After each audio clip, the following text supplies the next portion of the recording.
All right, another video book review. This one is for, as you can tell from the title, a classic, Macbeth by Shakespeare. Kind of a play, but I read it as a book first and then as a play. But for me, I am not someone who has enjoyed Shakespeare in the past. As most American, I guess, students, we were forced to consume something when we were growing up. For me, it was like my freshman year of high school. I was supposed to read Romeo and Juliet, which I did, and then I just didn't like. That's just not the right play to show, I think, a young boy, like I was. Like, I'm not enthralled by a love story at that point in my life, right? Nothing against the work itself. I have not read it again since, but that's just not something that myself or any of my peers were enthralled by.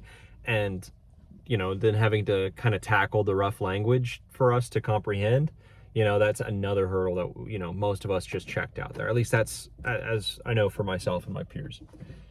Anywho, that's my car clicking, if you can hear that. I don't know why. It's electric, so I don't know what's going on. Anywho, so many years later, over a decade later, I am now wanting to tackle Shakespeare.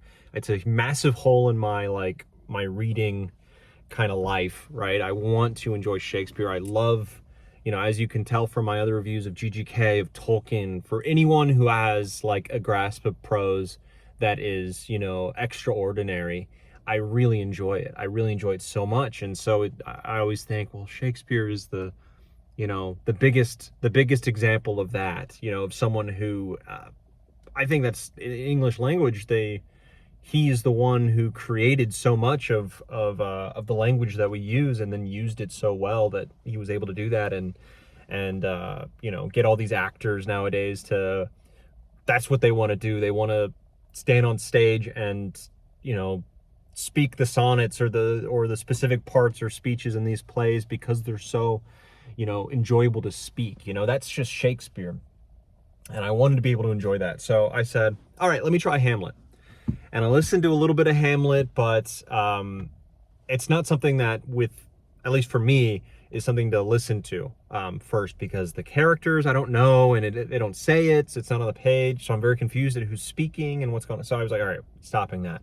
Let's try Macbeth. I never knew what Macbeth was about, which again is what this review is about. Sorry if it's taking a little bit to get into, but it's worth it to have a little bit of the backstory on me, right, on the Shakespeare journey that I'm going on, because I am starting the journey for sure, and I'm staying on it with Macbeth being so great.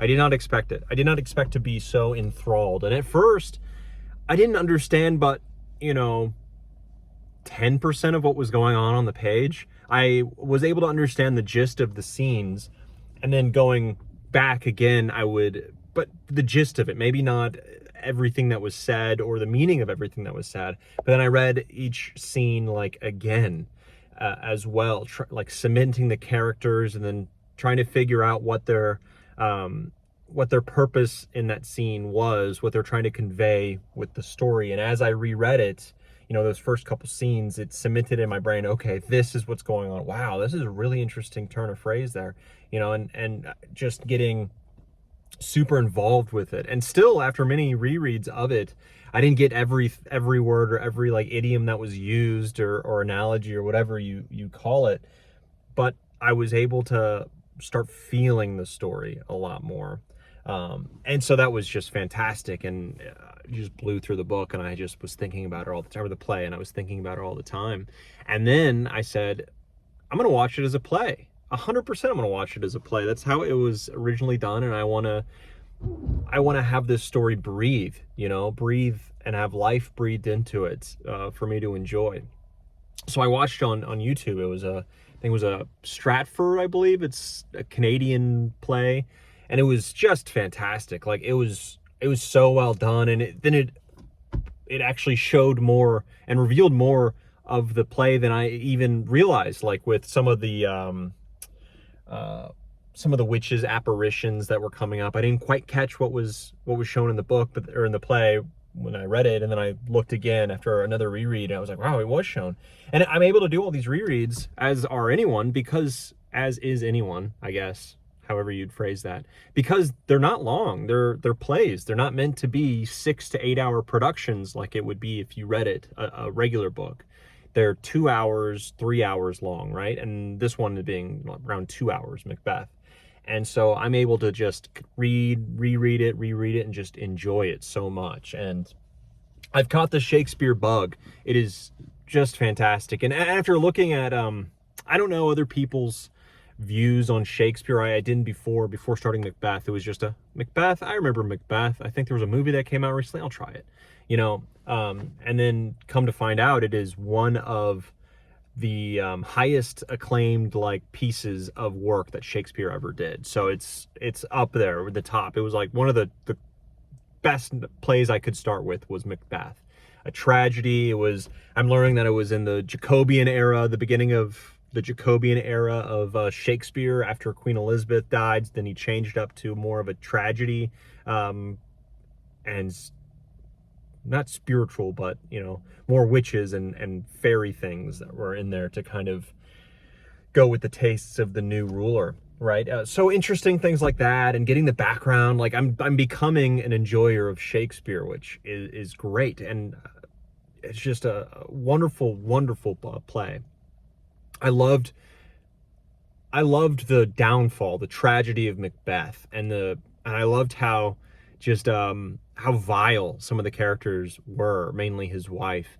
And I remember reading it the first time. I was like, what is she trying to get across? Like Macbeth was in there, and she got the news that you know, from Macbeth about the maybe a bit of, I won't go with spoilers, never mind. But anyways, how vile some of the characters were, and realizing it as, it's almost like a detective work, at least for me, not fully getting Shakespeare's language very well, the old English language super well. So it's like every scene I start with, I'm reading, and it's almost detective work. It feels like to figure out, okay, who is this person in relation? What do they want? What are their desires? It's not very clear. You have to actually look into it. What are their meanings?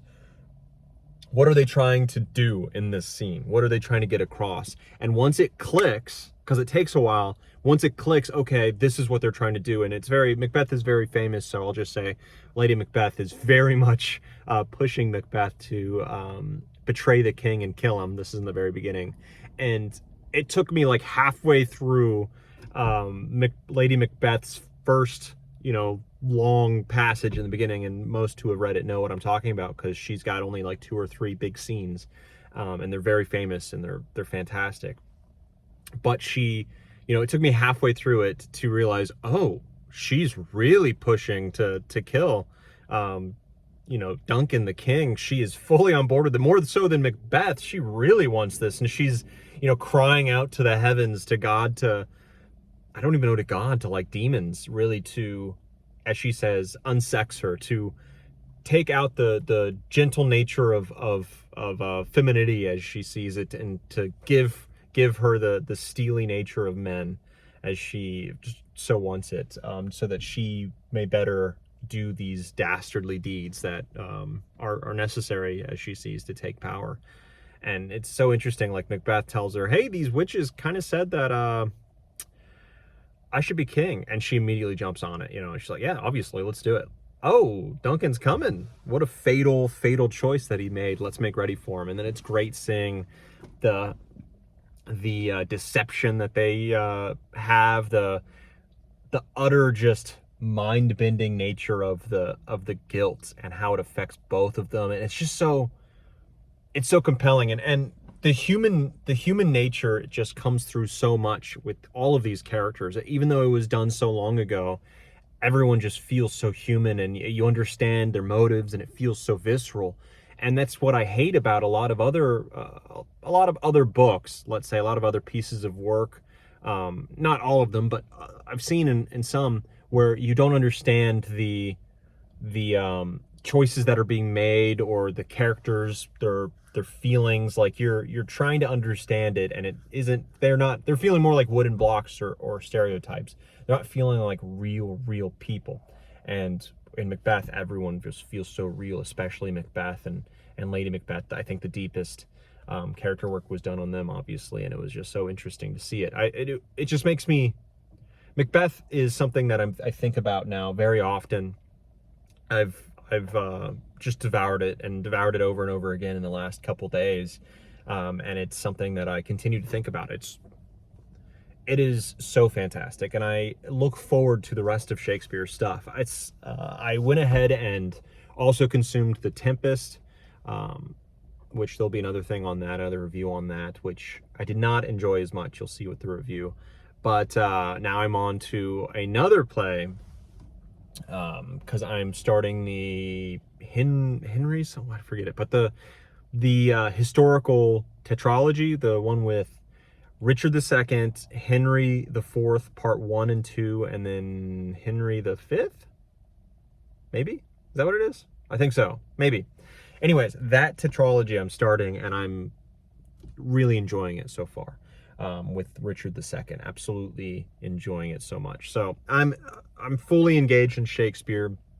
I plan on devouring a whole bunch of his works. They're really quick, and have a lot of meat on their bones. So I was a naysayer before, as are many nowadays, I must admit, who, when Shakespeare's brought up, you're like, he wasn't good. I didn't like him, because you remember back to your time in high school or when you first tried him. But I must say, give it some years, give it some a decade plus more of reading, and as the books get more complex as you read them, and you, at least for me, I was reading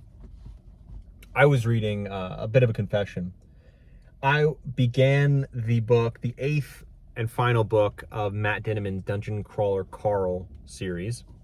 Right, I started that book. I finished, oh Lord, what did I finish? I forget what I finished, but it was a good book. You know, it wasn't something else. But I finished that one, and then I was like, okay, it's time to start, something fun, something, let's get through. I see, Dungeon Crawler Carl book 8 just came out, so let's finish this series, right?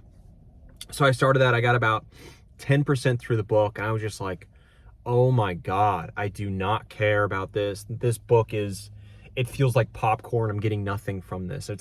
There's no substance here.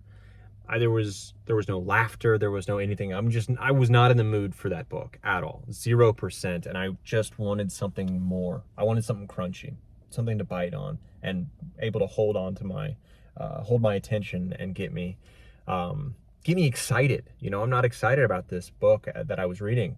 So that's when I started branching out and looking and being like, yeah, now it's time to start Shakespeare.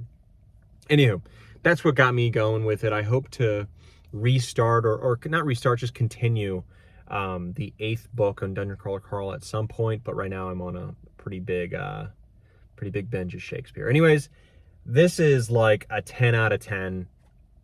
What can I say? It's short, maybe, but it's a play. It's just fantastic. I love it. It's like a 10 out of 10 for me, at least right now.